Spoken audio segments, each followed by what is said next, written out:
Today, let's get the headlights and grill cut out of this 41 Willys. So first, we gotta get this little body line here straightened out all the way across the car before we can even put our brackets in down there. Now that we have the front mounted, we can go through and start cleaning up the edge lines and the body line.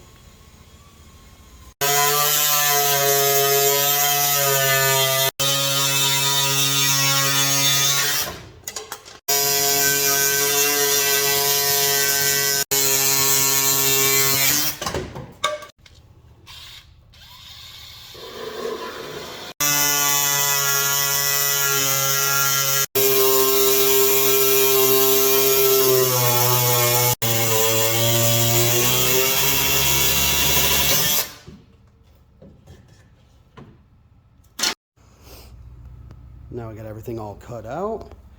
It's ready for the install on the grill and the headlights. You can also see the mock-up for the custom tilt brackets. There's a little eyelet up here as well that'll go down to the chassis, and that'll tie in so when you flip it forward, it actually has a stop to it. Overall, it went really well.